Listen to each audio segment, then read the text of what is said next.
Judea, siglo I. Una pequeña franja de tierra en el extremo oriental del Mediterráneo, aparentemente marginal dentro del vasto imperio romano. Sin embargo, bajo su superficie tranquila, se acumulaba una tensión constante. Allí convivían identidades, leyes y expectativas incompatibles. La autoridad imperial de Roma, el poder religioso del templo, y una población profundamente marcada por la memoria de su independencia perdida. Para Roma, Judea era una provincia incómoda pero estratégica. No era rica como Egipto, ni influyente como Siria, pero su posición geográfica la convertía en un corredor esencial entre regiones clave del imperio. Mantener el orden allí no era simplemente una cuestión administrativa. Era una necesidad política. En ese escenario, cada gesto público, cada predicador itinerante y cada agitación popular podían interpretarse no como un fenómeno religioso, sino como una posible amenaza al equilibrio que Roma intentaba mantener. El control romano en Judea no se sostenía únicamente con legiones.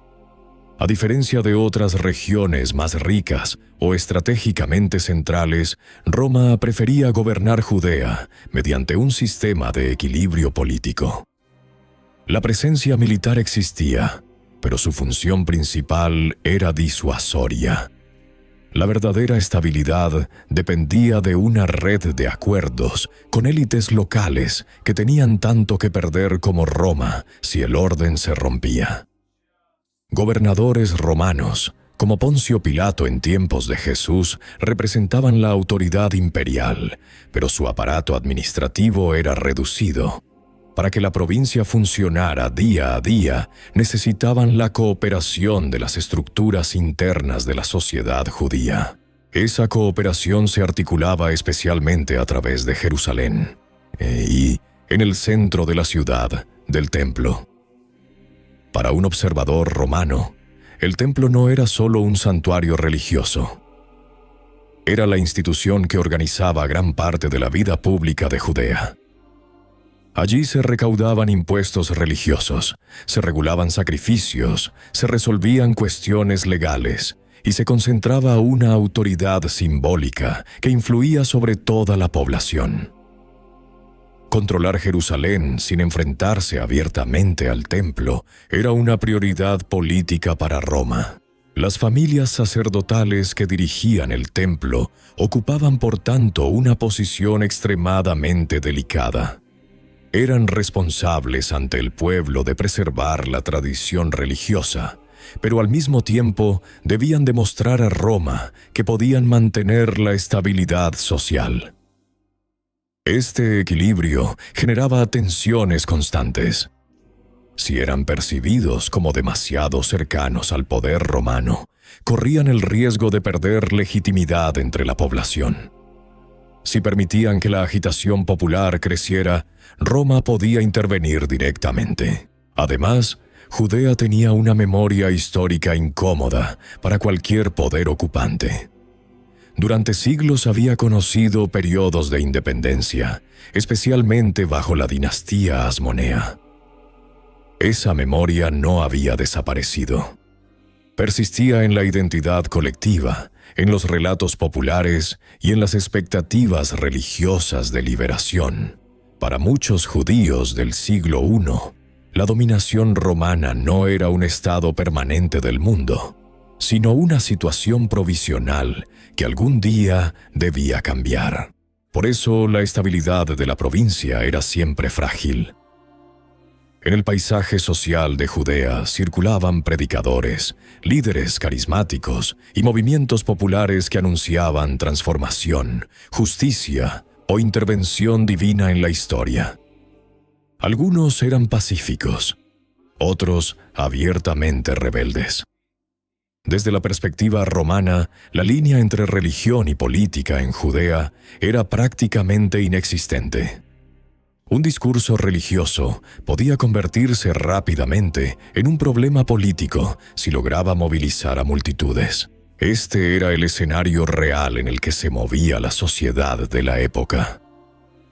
Una provincia gobernada por un imperio pragmático, una élite religiosa obligada a mantener un equilibrio imposible, y una población que vivía entre la resignación cotidiana y la expectativa constante de cambio. En ese terreno cargado de tensiones aparecería pocos años después un predicador galileo cuya influencia empezaría a crecer entre las capas más bajas de la sociedad. En ese escenario complejo aparece Jesús de Nazaret. No surge desde los centros de poder de Jerusalén ni desde las estructuras religiosas del templo, sino desde Galilea, una región periférica al norte de Judea. Galilea era un territorio agrícola, poblado por aldeas pequeñas y comunidades rurales que vivían lejos del control directo de las élites sacerdotales de Jerusalén. Además, era una zona de contacto cultural, influida por rutas comerciales y ciudades helenísticas cercanas, lo que la convertía en un entorno social más diverso que la estricta Jerusalén. Jesús, según las fuentes disponibles, no pertenecía a las clases dirigentes ni a la élite religiosa. Su actividad se desarrollaba como predicador itinerante, desplazándose de aldea en aldea y reuniendo a grupos de oyentes en caminos, campos o pequeños espacios públicos. Su audiencia principal no estaba formada por sacerdotes o juristas, sino por campesinos, pescadores, artesanos y personas situadas en los márgenes económicos de la sociedad. En una región donde la presión fiscal romana y los impuestos locales pesaban especialmente sobre las comunidades rurales, ese público vivía en una situación constante de incertidumbre económica. El núcleo de su mensaje giraba alrededor de una idea recurrente: el reino de Dios.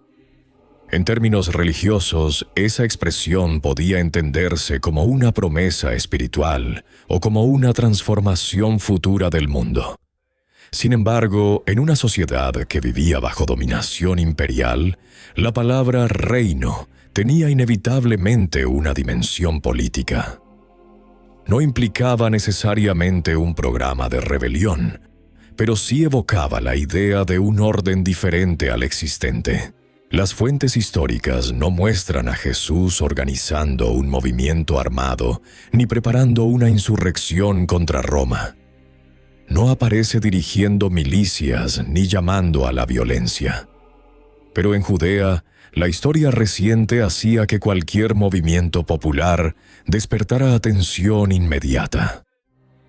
A lo largo de las décadas anteriores habían surgido líderes carismáticos que comenzaron como predicadores o profetas y terminaron desencadenando conflictos con las autoridades. Para los observadores políticos de la época, el problema no era únicamente lo que un líder decía, sino lo que podía provocar entre la población. Un mensaje religioso que hablaba de justicia, cambio o reino podía adquirir una carga inesperada si encontraba un público dispuesto a interpretarlo como esperanza de liberación. En un territorio donde la estabilidad dependía de un equilibrio delicado entre Roma, el templo y la población, incluso un movimiento aparentemente espiritual podía convertirse en un factor de inquietud. Así es como Jesús empieza a entrar en el paisaje social de su tiempo.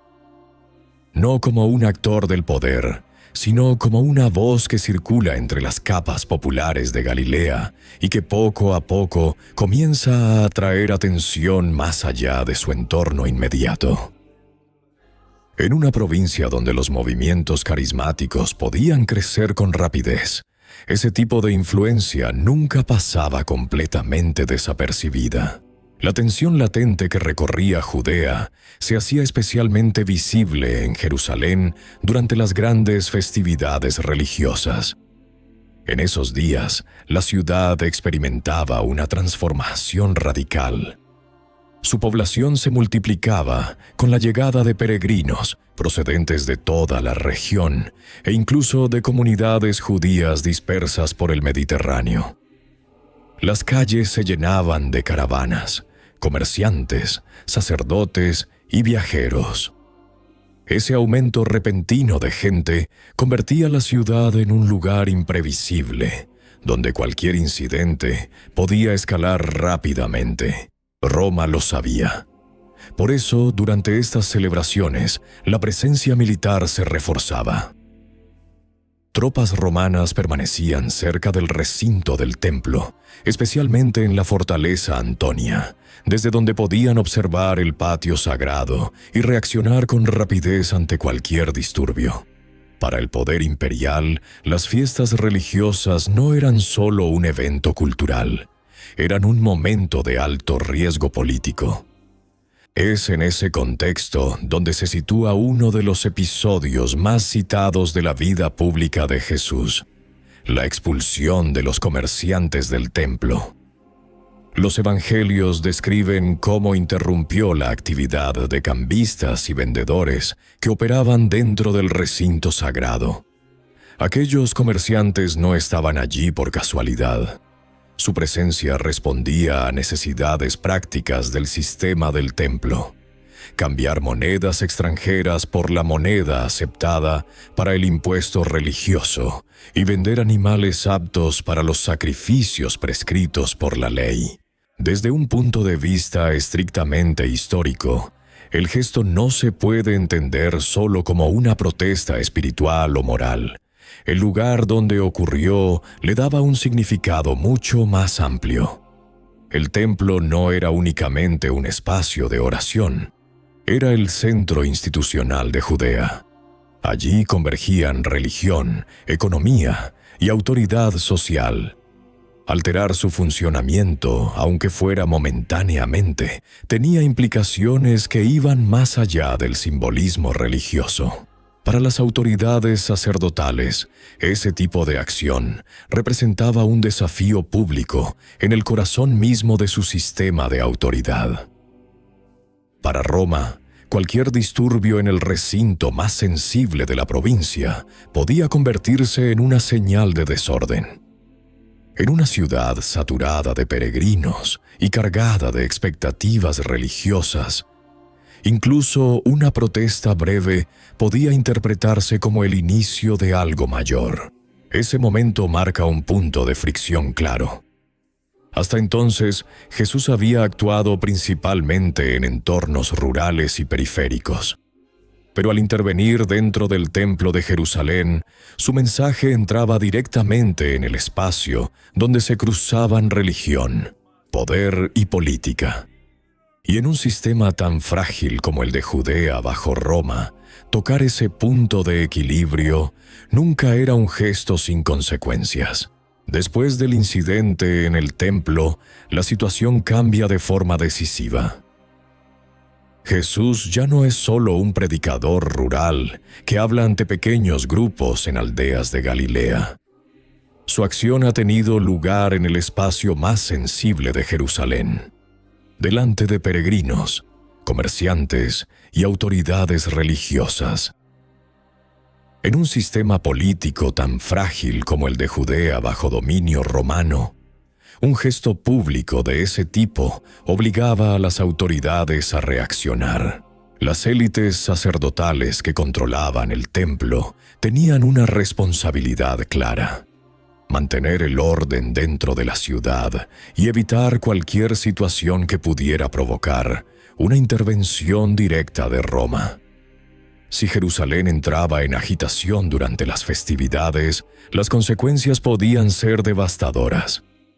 El recuerdo de revueltas anteriores y de represalias romanas estaba muy presente. Por eso, cualquier líder capaz de atraer multitudes o generar tensión dentro del recinto del templo se convertía automáticamente en un problema político. Las fuentes históricas disponibles indican que tras estos acontecimientos, las autoridades comenzaron a considerar a Jesús como una figura potencialmente peligrosa para la estabilidad del momento. No necesariamente porque hubiera organizado una rebelión, sino porque su presencia y su mensaje podían ser interpretados por otros como una señal de desafío al orden existente. En un contexto donde miles de peregrinos se encontraban reunidos en la ciudad, ese riesgo adquiría una dimensión aún mayor. El proceso que conduce a su ejecución parece haberse desarrollado con rapidez. La decisión final dependía del gobernador romano, la máxima autoridad política en la provincia. Roma tenía una política clara en territorios considerados inestables: actuar antes de que un movimiento se transformara en revuelta abierta. No era necesario que un líder hubiera iniciado una insurrección para ser percibido como una amenaza potencial. La forma de ejecución también refleja esa lógica. La crucifixión era un castigo típicamente romano, aplicado sobre todo a esclavos, rebeldes o individuos acusados de desafiar el orden imperial. No era una pena privada ni discreta. Era una ejecución pública, diseñada para ser vista, para transmitir un mensaje claro a la población. El objetivo no era solo castigar al condenado, sino advertir a cualquiera que pudiera pensar en desafiar la autoridad romana. Desde la perspectiva del poder imperial, la decisión respondía a una lógica preventiva. En una provincia como Judea, donde las tensiones religiosas y políticas podían mezclarse con facilidad, el mayor riesgo para Roma era permitir que una figura carismática se convirtiera en el punto de convergencia de un movimiento mayor. Actuar rápido, antes de que la situación escapara al control, era una forma de mantener el orden. Así, la ejecución de Jesús se inscribe dentro de un patrón más amplio de gestión imperial. No fue un debate teológico ni una simple disputa religiosa. Fue la resolución política de un problema potencial en una provincia donde la estabilidad siempre estaba en el límite. En el cálculo de Roma, eliminar el foco de tensión era la manera más eficaz de evitar una crisis mayor. Visto desde la distancia de 2000 años, la ejecución de Jesús suele interpretarse únicamente dentro del marco religioso. Pero en el contexto real del siglo I, el acontecimiento se desarrolló dentro de un sistema político complejo, donde cada actor defendía intereses muy concretos. Roma buscaba estabilidad en una provincia difícil de gobernar, mientras que las élites sacerdotales trataban de preservar su autoridad dentro de un equilibrio frágil entre el poder imperial y una población profundamente inquieta. En ese mundo, los líderes carismáticos no eran juzgados únicamente por sus palabras, sino por el impacto que podían provocar entre quienes los escuchaban. Un mensaje que hablaba de justicia, de cambio o de un reino distinto podía tener múltiples interpretaciones. Para algunos era esperanza espiritual. Para otros, podía sonar como el anuncio de una transformación del orden existente. En una sociedad donde religión y política estaban entrelazadas, esa ambigüedad resultaba peligrosa. Por eso, entender la historia de Jesús exige observar el escenario completo.